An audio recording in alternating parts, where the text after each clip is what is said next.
I'm Tita Chico, and I am professor of English and faculty director of the Center for Literary and Comparative Studies at the University of Maryland.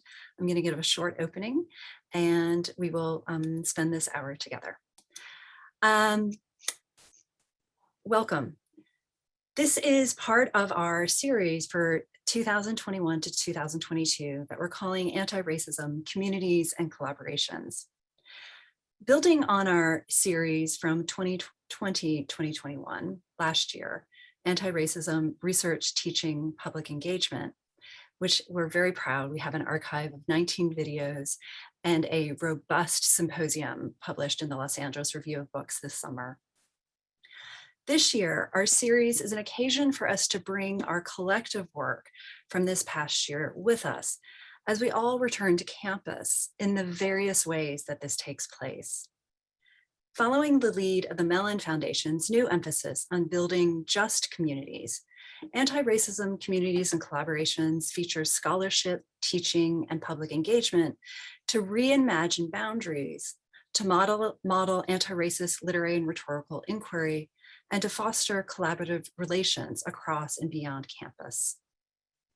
We commit to art as a liberatory mode and as a crucible of reckoning. The importance of community and communal histories, decentering whiteness, dismantling white supremacy, and refusing racism. And throughout, holding up and honoring the knowledge work of Black, Indigenous, and other minoritized scholars and artists. And as we do this work as a collective, we dedicate this series to acting on the statements of solidarity for Black Lives Matter, issued by the department, the college, and the university. Black Lives Matter, George Floyd, Breonna Taylor, Jacob Blake, Black Lives Matter. With this series, we also celebrate the memory of a wonderful young man, Second Lieutenant Richard Collins III. He was a young Black man who was about to graduate when, in May of 2017, he was murdered by a white supremacist at a campus bus stop. The University of Maryland is our institutional home, but it was built in the mid-19th century on the original homelands of the Anacostan and Piscataway tribal nations, taken, in the words of our guest today, Professor Honorée Fanonne Jeffers, through what she calls the sin of intrusion. The University of Maryland is dotted with buildings that name but forget this Indigenous history. The home of the English department for 20 years, Susquehanna Hall. Susquehanna comes from the Lenape for Oyster River. And Washington, D.C., is home to a football team that was named until very recently with a racial slur. For the Indigenous peoples still connected to this land on which we gather, to evoke the phrasing of a colleague, Professor Eugenia Zarowski, the long 18th century has never ended. And as historian Michel Rowe-Trouillot teaches us, the past does not exist independently from the present. Indeed, the past is only past because there is a present, just as I can point to something over there because I am here. The University of Maryland was built in the 19th century through wealth extracted from enslaved Black men, women, and children. The first trustees were slavocrats, and 80 years later, Thurgood Marshall was refused admission to the law school. The 1850 and 1860 census documents 12 members of the Adams family and 4 households adjacent to campus, right on Route 1. And Adam Francis Plummer was an enslaved Black man owned by the founder of the university, Charles Benedict Calvert, a step-nephew owned by his step-uncle. And Adam Francis Plummer, he left us his diary. Historical records demand our full critical and creative attention. They demand stories. Our guest today, Professor Jeffers, writes of imagining Phyllis Wheatley Peters and her husband, John Peters.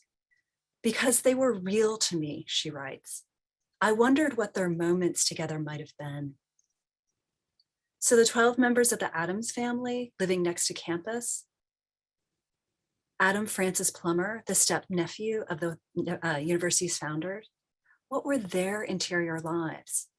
What are their stories? We began this year thinking about communities and collaborations just last week with a conversation co-sponsored by the Office of Diversity and Inclusion, thinking about racial trauma in the classroom. And today we are very, very honored to welcome the novelist and poet, Honorée Fanonne Jeffers, who will be in conversation with Professor Kerry Sinanan. Professor Jeffers, as you know, published the 2019 The Age of Phillis, a volume that vividly and powerfully draws upon archival research and poetic vision to write the humanity of Phillis Wheatley Peters. And just this month, Jeffers published a beautiful new novel, The Love Songs of W.E.B. Du Bois, which is likewise dedicated to telling the stories of Black and African-American lives, communities, and histories through this main character of Ailey Pearl Garfield, who, to quote Jeffers, will learn to honor a line reaching back to people whose names she will never know, to praise the blood that calls out in dreams long after memory has surrendered. This novel has been receiving extraordinary acclaim, as it should. Oprah's book club selection, and now on Friday announced as a National Book Award finalist. Kerry Sinanan, who will serve as our interlocutor, has published widely and gorgeously and intelligently in transatlantic 18th century Romantic studies, with an emphasis on Atlantic Black writers and the cultural histories of slavery and abolition. She's currently vice president of the Early Caribbean Society. Before we turn to our guests, I'd like to welcome, with my thanks, Roberta Phillips, the CEO of Prince George's County Memorial Library System, our co-presenter today.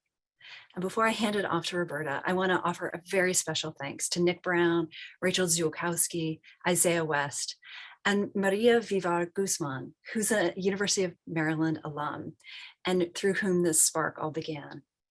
As always, I extend a special thanks to Dr. Karen Nelson, Director of Research Initiatives at the Center, and our graduate students, Danielle Griffin and Shannon Neal. Roberta, I'll turn it to you and then ask you to take it over to our guests. Thanks. Thank you. On behalf of the library, thank you, Professor Tita Chica, the UMD Center for Literacy and Comparative Studies, and the Department of English for inviting the Prince George's County community to participate in this special event. Our library creates opportunities for the broader community to gather, to engage in anti-racist education, and we have been pleased to host numerous distinguished authors and speakers, ranging from Dr. Ibram Kendi and Jason Reynolds to Clint Smith and Natasha Trethewey. You are all welcome to sign up for a free virtual library card with PGCMLS to access our ebook and audiobook collection, which is, in my opinion, the best in the DC region, and to visit pgcmls.info to learn more. Also, I'd like to support two Black-owned bookstores, independently operated, that we partner with very frequently, Mahogany Books, and also Loyalty Books. So we always want to welcome people who want to own the book and scribble in the inside of it to reach out to our independent Black-owned, minority-owned businesses, which we fully support. And with that, I'm going to give it over to Kerry to start our presentation. Thank you again. Hello, everybody, and thank you so much to the University of Maryland Center for Literary and Comparative Studies and the Anti-Racism Communities in Collaboration series for putting this event together, and especially to Professor Tita Chico, whose work in this series has been an exemplar of how to build both community and collaboration in ways that decenter the hierarchical patterns that persist in academia. And today's talk is a complete honor for me, especially, but I think for all of us, with Professor Honorée Fanonne Jeffers, whose debut novel, The Love Songs of W.E.B. Du Bois, has just been longlisted, as Tita said, for the National Book Awards, and an excellent company. As we know, The Age of Phillis also was longlisted for that award and won the 2021 NAACP Image Award for literary work and poetry. And these are just some of the achievements that both texts have already had. I would ask you just to bear with me for a minute or two while I just do an introduction here, and then we'll get to our conversation, which is why everyone's here. In the Love Songs of W.E.B. Du Bois, we begin in a Creek village near the Oconee River, and at a particular spot, a tall mound that marked the entrance of the place in the middle of the tall trees. I am speaking to you here from San Antonio, and I acknowledge the Payaya and people of the Yanawana and the Tap, Pilam, Coahuiltecans who are native to South Texas and the Northeast Mexico region, who live in the occupied territory known as San Antonio. I also acknowledge the Carrizo and Kumukrudo Nation, whose traditional territory we are living on. You are the past, present, and future caretakers and knowledge keepers of this land.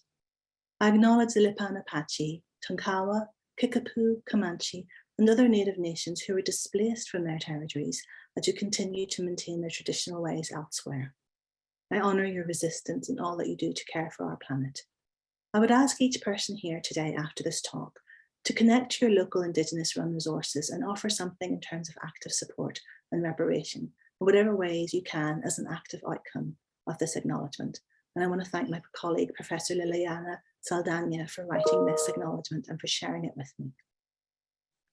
Professor Jeffers' novel is a methodical and intimate account of African American history and of its relationship to the histories of Indigenous peoples, nations, and tribes, much of which is erased and omitted from full accounts of transatlantic and US history, as most people in this country receive it. What W.E.B. Du Bois discusses in the propaganda of history and Black Reconstruction remains ongoing. We note the battles in many states like here in Texas, where white minorities continue to suppress the telling of the full facts of genocide, Indigenous removal, and transatlantic and plantation slavery, the Jim Crow era, and the civil rights movement in new extreme legislation. It is highly likely that Professor Jeffers' own work would not be allowed to be taught to children under these new laws. Before we begin our conversation, please allow me a brief moment to position myself in this conversation and in relation to these histories, because so much of what Professor Jeffers does with meticulous intricacy is to trace each character's relationship to their pasts and presents. Her characters live in Black communities, and Ailey, our main character, is surrounded by her own community and does not have to move through whiteness in explicit ways until later in her life. These are not my communities. I speak from a different tangential history, and the positioning, I think, is important to name. I come to Black studies and African American literature via the Caribbean and Caribbean studies and the critical tradition of the Black Atlantic. I grew up in Trinidad, and I lived in a post-colonial country of the global majority. Black, Indigenous, Arab, Asian, and brown people were my first teachers, friends, and neighbors, the people I was among. I finished my education in Northern Ireland, a white colonized and still occupied country, and was sustained there also by Caribbean writers, Sam Selvin, an East Indian Trinidadian like myself, Stuart Hall, Paul Gilroy, Erna Broadburn, Merle Hodge, and others. Alongside these writers, Alice Walker's The Colour Purple, which plays a part in the novel, was a profound reading experience for me, another piece of the histories of slavery and colonialism in which I am positioned. As Stuart Hall says in his memoir, Familiar Stranger, these histories are, quote, conditions of existence into which I have been inserted and called into place by birth. And so I would like to just draw attention to the larger forces of colonialism's legacies that position us all in various different ways. I'm very honored to have this conversation with Honorée today. Welcome. Thank you so very much. Before we get started, I would like to say with all due reverence that I am speaking from Norman, Oklahoma. I teach at the University of Oklahoma, which was established on land that was the traditional home of the Caddo Nation and Wichita and affiliated tribes. This territory once also served as a hunting ground, trade exchange point, and migration route for the Apache, Comanche, Kiowa, and Osage nations. This land was also promised to the Muskogee, Creek, and Seminole peoples after their forced removal from the southeastern United States in the 1870s. Prior to the 1889 land run, the federal government opened the land for non-native settlement. University of Oklahoma was founded in 1890 and is presently located near the Citizen, Potawatomi, and Absentee Shawnee tribal jurisdictions. I feel the need to say that, although that's a, pre-written statement, because of my Afro-Indigenous background, which I cannot prove, that was erased by settler colonialists, and both sides, African and Indigenous. And I have to say that I am just deeply moved by the words, the prefatory words here. I think you saw me sort of dabbing my eyes.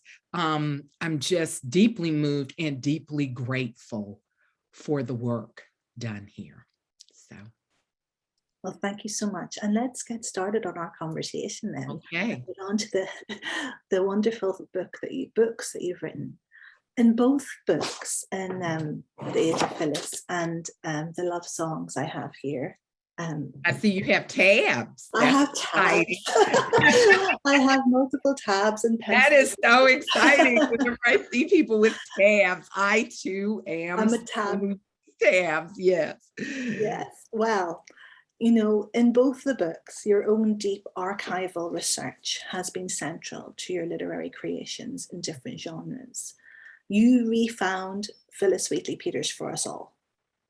Archival storytelling drives your writing, and each text offers new conversations with the occluded histories that we've been mentioning already, that you reveal to be both deeply personal, but also large parts of the warp and weft of history.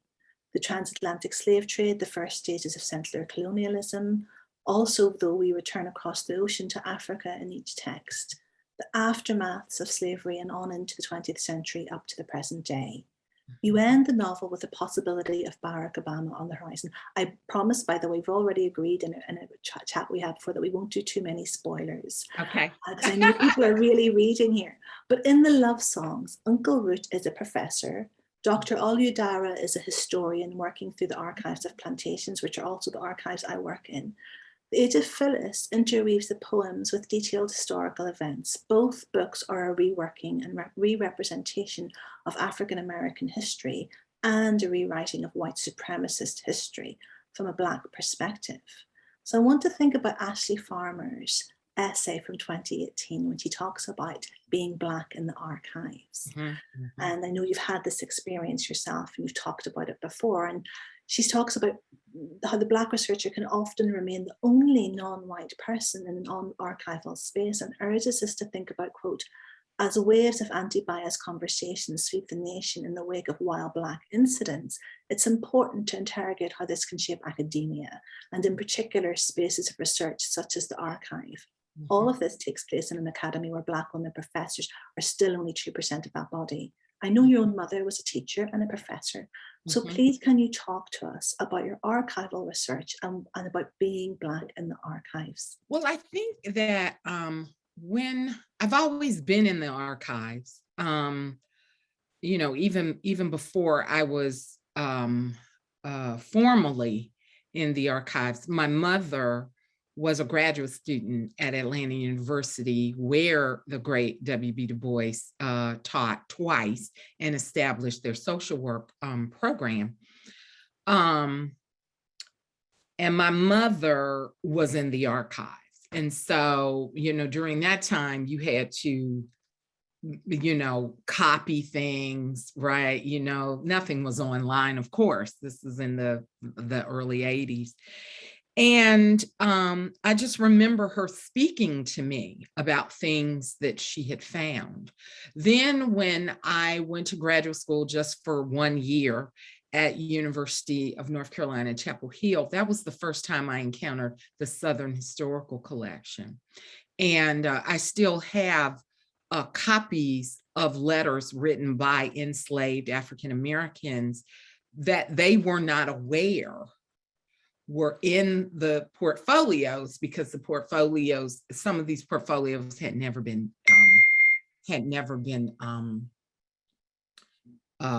opened. And so one of the things that when I first, went into those archives in 1990, they were real people to me. It was really strange. It was not, immediately, and this was before I really thought of myself as a writer. I had always wanted to be a writer in my secret heart, but I just, I had gone there for a journalism program because I just really didn't have confidence in my creative work. And I immediately, however, viewed myself as a guest. I didn't see myself as belonging in this space. Later, years later, in 2009, so 21 years later, when I went to the American Antiquarian Society, one of the things that was immediately interesting to me was that my mentor, the great Caroline Sloat, resisted my continually saying, I'm just a poet. She resisted that. And she would continue to say, like there were times, because I have a hard time remembering dates, right? Unless I get a lot of sleep. And I remember one time I flubbed a date and she said, be very clear about that because you are a historian. I remember that. And I think it was because of the respect that Miss Caroline gave me that I was very shocked to be treated dismissively when I went to the Massachusetts Historical Society. I was told that we don't just let anybody visit, that look at the Phillis Wheatley letters.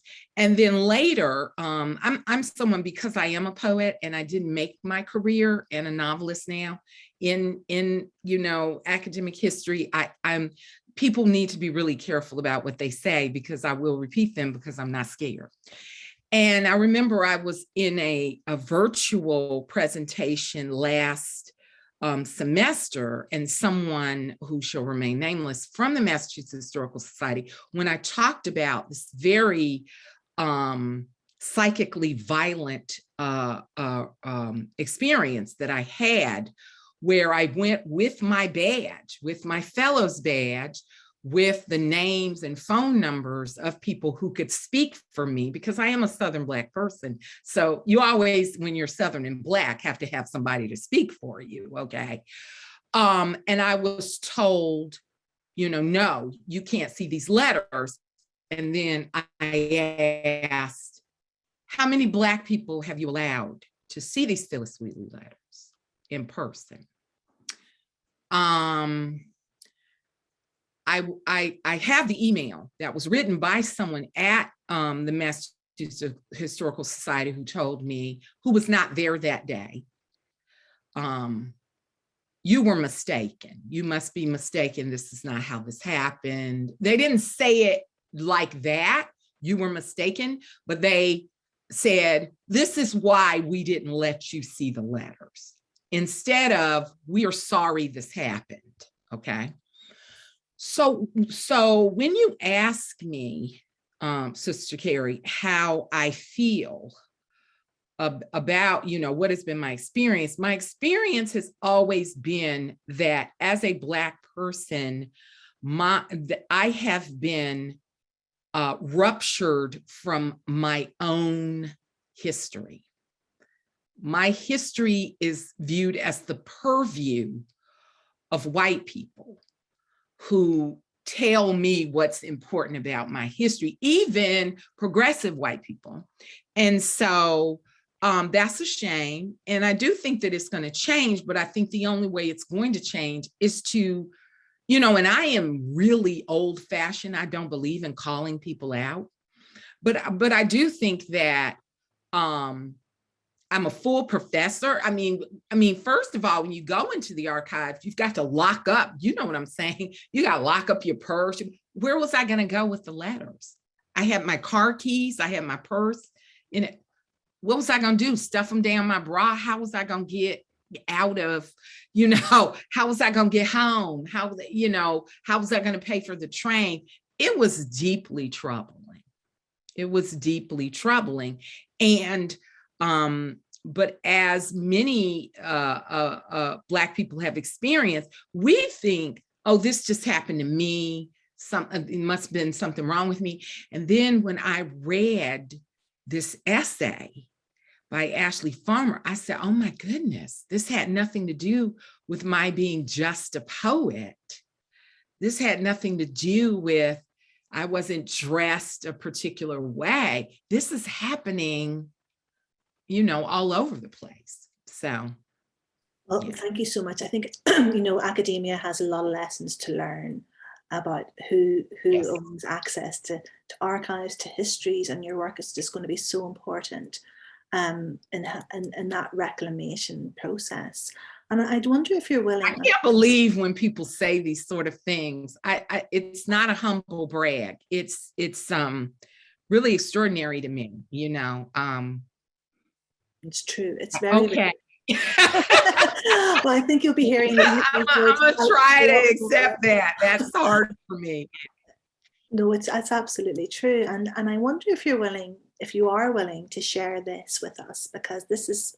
I wonder if this is something more personal. But you talk about the role of visioning in the novel, and I know we've spoken about it before. And I just think, another thing that your work does is to center different ways of knowing that academia also tends to dismiss. This is a powerful process of non-empirical, but powerful ways of knowing, in which you and your characters know. In a poem, Ghana Calls, Du Bois himself writes, and then it came, I dreamed. I placed together all I knew. All hints and slurs together drew, I dreamed. And research in the novel is not just research. And as you've just spoken, it's not just research. It is reconnection. It is living other lives. It is knowing people in the archives as real people. Ailey and her mother experience powerful dreams and indications, as does Lydia. Their ancestors and protectors speak to them through dreams, and even research seems on occasion to find the person rather than the other way around. So could you talk to us about visioning and ancestral connection as part of Black and Indigenous ways of being and knowing in the world? Well, I think that, as Miss Oprah can say, there are no accidents. And so I think that right when I began to have visions, which are still, it's a bit uncomfortable to talk about, there were two things that happened that allowed me to accept that knowledge comes in different ways. The first was my friendship with Lucille Clifton, who was a visioning woman, also deeply intellectual, but because she didn't walk in the world a particular way, and I don't walk in the world a particular way, I think people really did not know. I'm looking right now, when I look up, at a piece of paper that's taped to my wall, which is a poem that she wrote using an epigraph by Alan Berquist, who had written to W.B. Du Bois asking, does the Negro cry? And she found this in the archives. And this was before, we had all this stuff digitized and what have you. So she was a visioning woman, and because I admired her so greatly, I tried to sort of accept that, that I wasn't supposed to be, and I'm not saying this in a pejorative fashion against medication, but that I wasn't supposed to be, taking medication to calm my visions. And then moving out here to, where there's a great concentration of Native American peoples right, of different cultural backgrounds, I was able to see a different way of knowing. There had always been that in my family, but one of the things that I noticed when I was growing up, it's different now. When I grew up, educated Black people, intellectual Black people dismissed as superstition, people who knew folk medicine, people who had visions, people who had prophetic dreams, and so on and so forth. It was only the working class folk, right? And I tried very hard. Ironically, I think people, I've seen some people sort of laugh when I say I tried really hard to get away from working class Black people. And now that's all I, I write about. But when I came out here, what I found extraordinary was that Native Americans who were highly educated accepted visions and non-Western religion, those sort of things as valid. And that was the first time that I had encountered people all up and down the ladder. And that made a great impact on me. There were also colleagues, the first of which, Robert Warrior, who's a very well-known Native American scholar, as well as Gary Hobson. Gary Hobson is a legend in Native American academic communities. He's Cherokee, and he really encouraged me to think of myself as Afro-Indigenous, even before I felt comfortable doing so. So the visioning, but there's a way that the knowledge, the documented knowledge comes, and then there's a way that the visions come. And I began to write down my visions even before the novel to sort of figure out how do I make my way through this. It's still sometimes very overwhelming, incredibly overwhelming, but I respect it now in ways that I did not. Thank you for sharing that with us. And I just think it's, the Academy, we have so much to learn and so much to unlearn.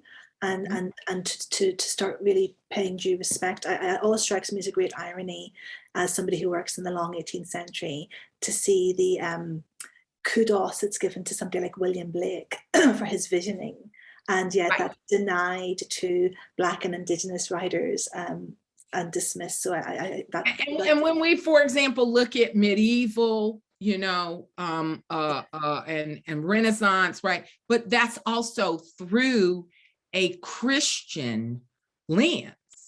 And so for me, it should have been obvious for years, but one day it just occurred to me, because I am a Christian, but I'm also a pro-LGBTQ, radical feminist, anti-imperialist, Christian. And I always joke and say that's like jumbo shrimp, right? That's like an oxymoron. But if someone can accept a Christian beliefs, right, miracles, visions, prophecies, all of that, why can't we accept that in other cultures? And I think that, as we know, it is about, it's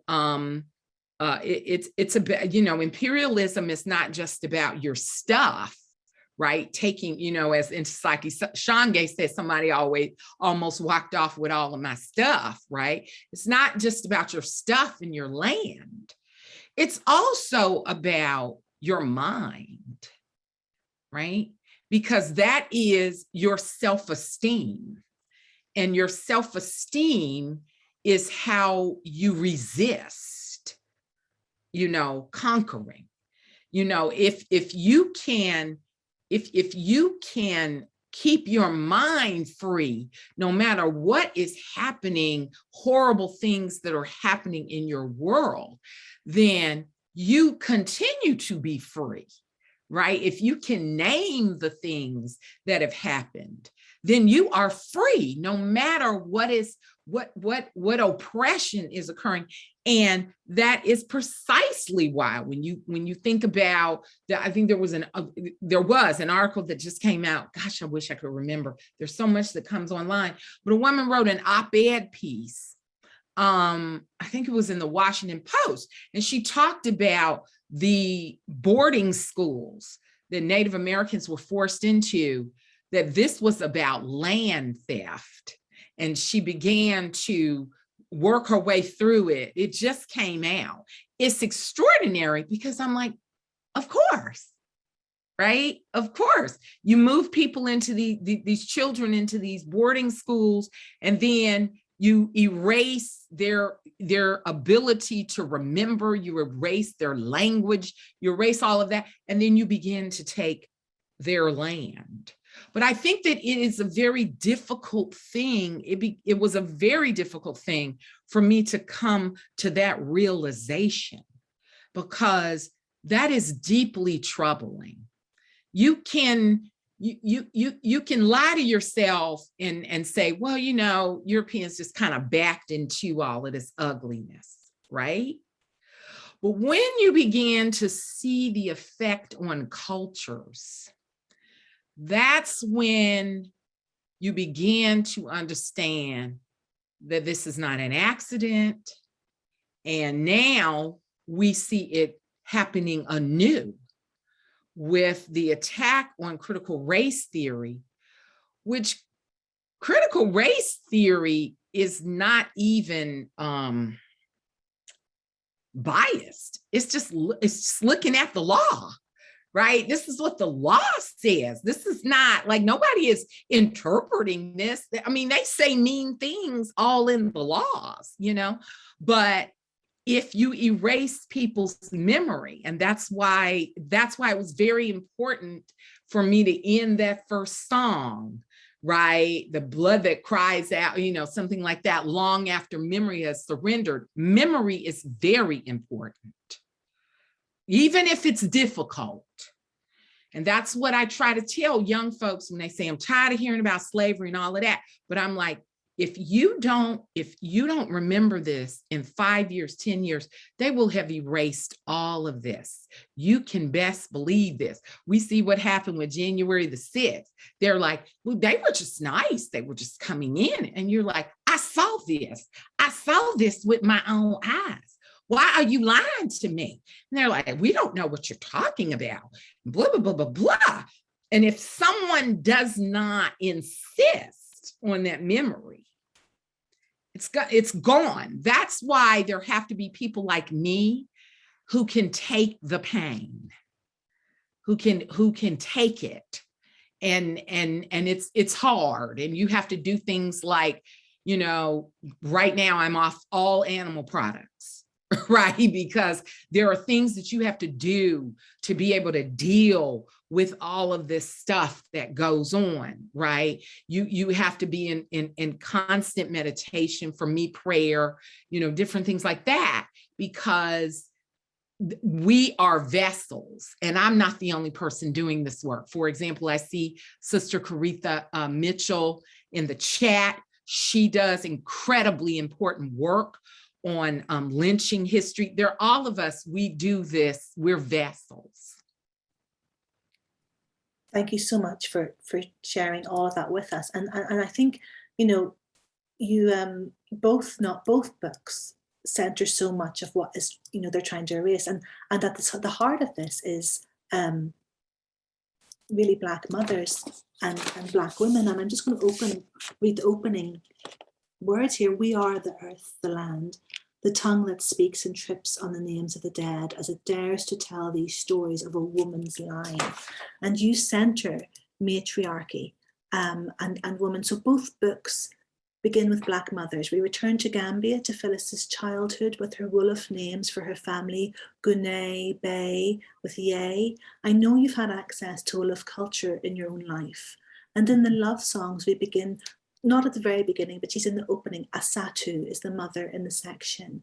The stories of the mother whose daughter Kine, like Bay, is taken from her. But that's okay.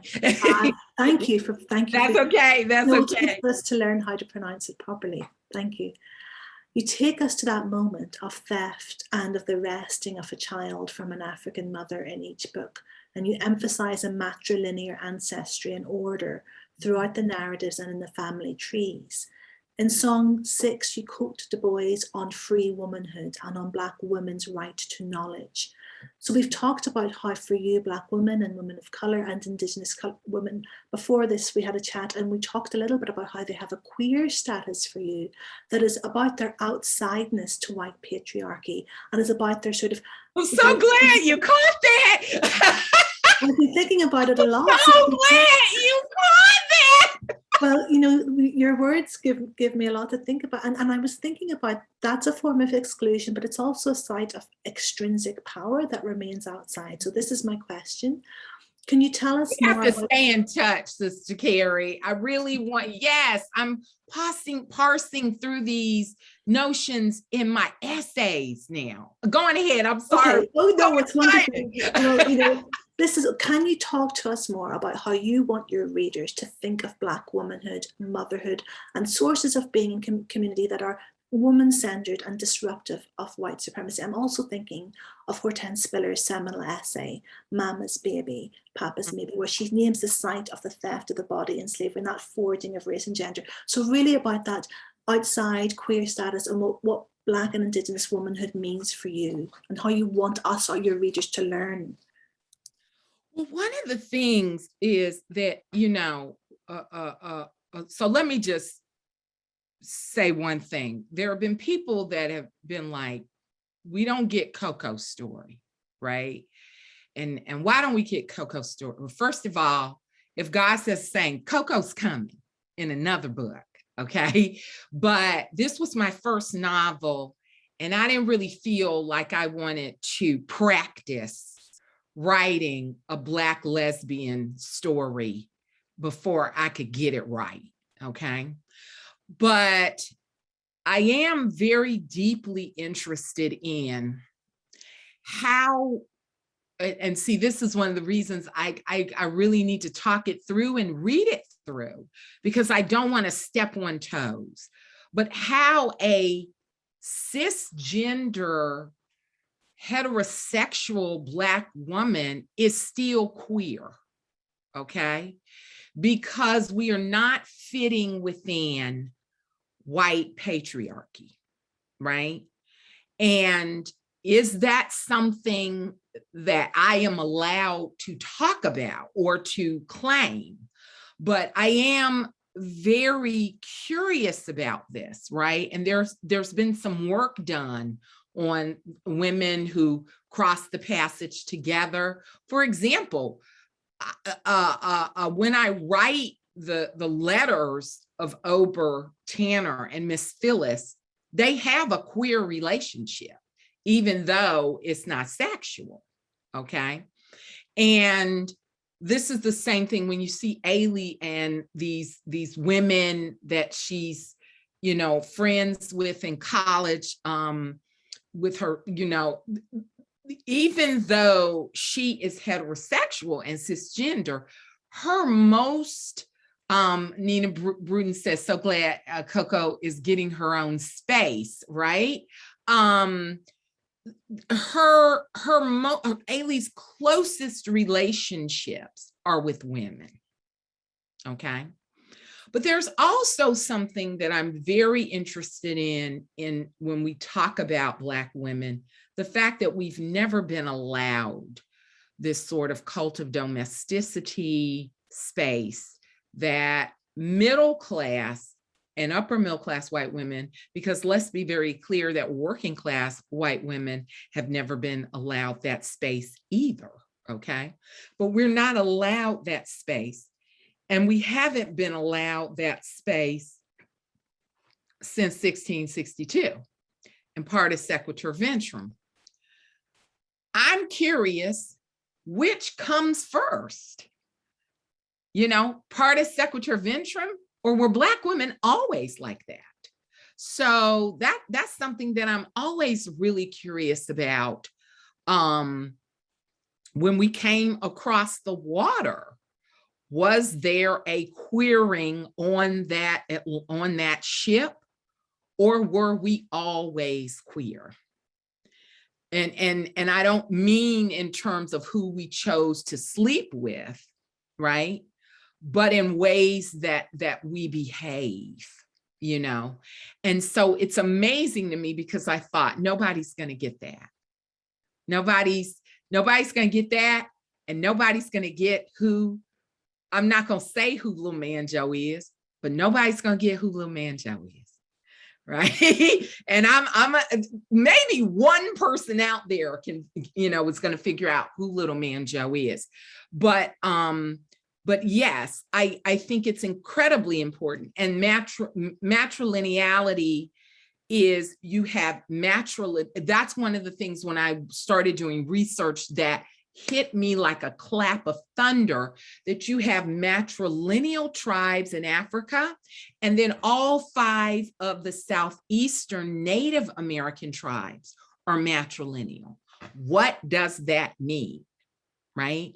What does that mean when community is being built, when families are being built?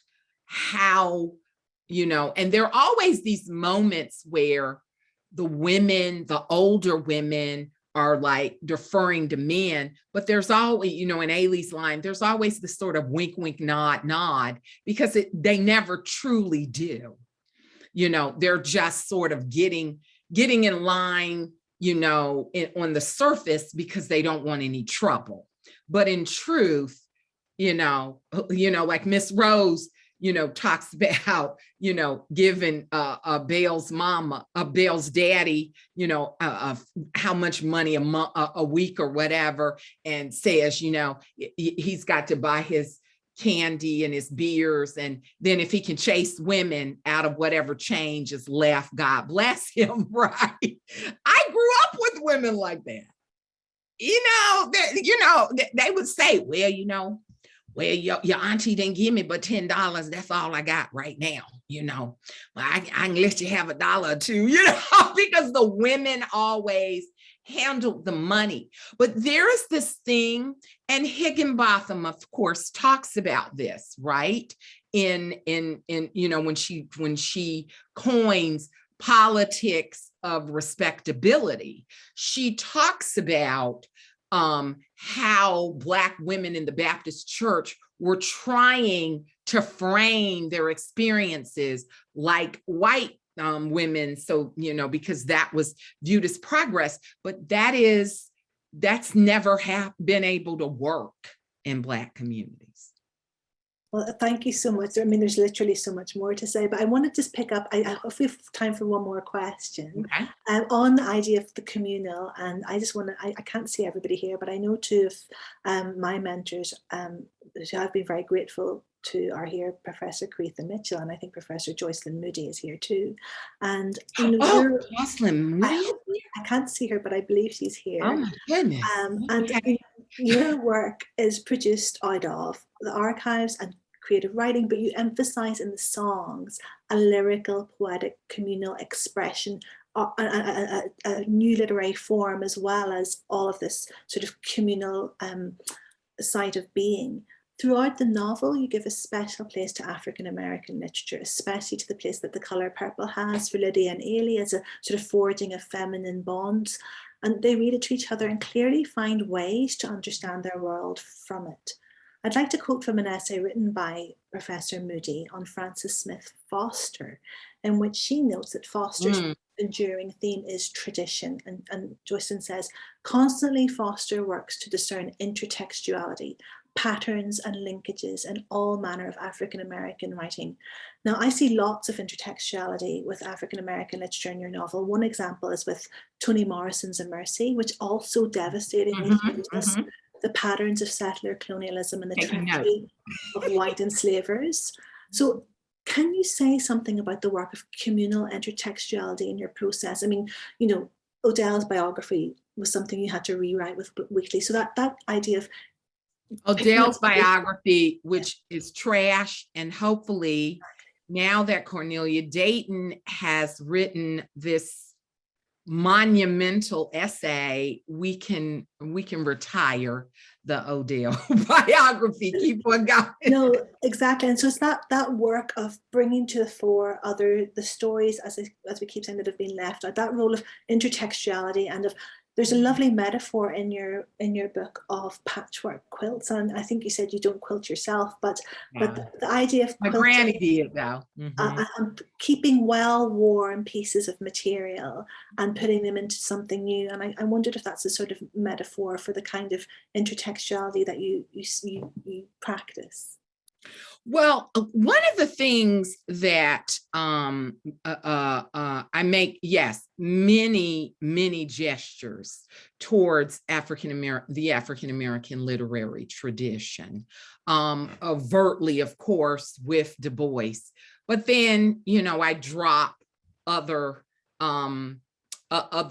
texts that I feel are extremely important. Like, for example, even though I don't mention Kimberly Crenshaw's name in the book, I mentioned intersectional in one of the classroom scenes, so that those of us who are aware of Kimberly, these are these sort of winks that I give, throughout the book. The Color Purple is like a cult classic with Black women, but even deeper is the fact that my mother taught Alice Walker, and my maternal line is from Eatonton, Georgia. So there's that wink, right? Those people, my family, when they read the book, they're gonna know, what that means.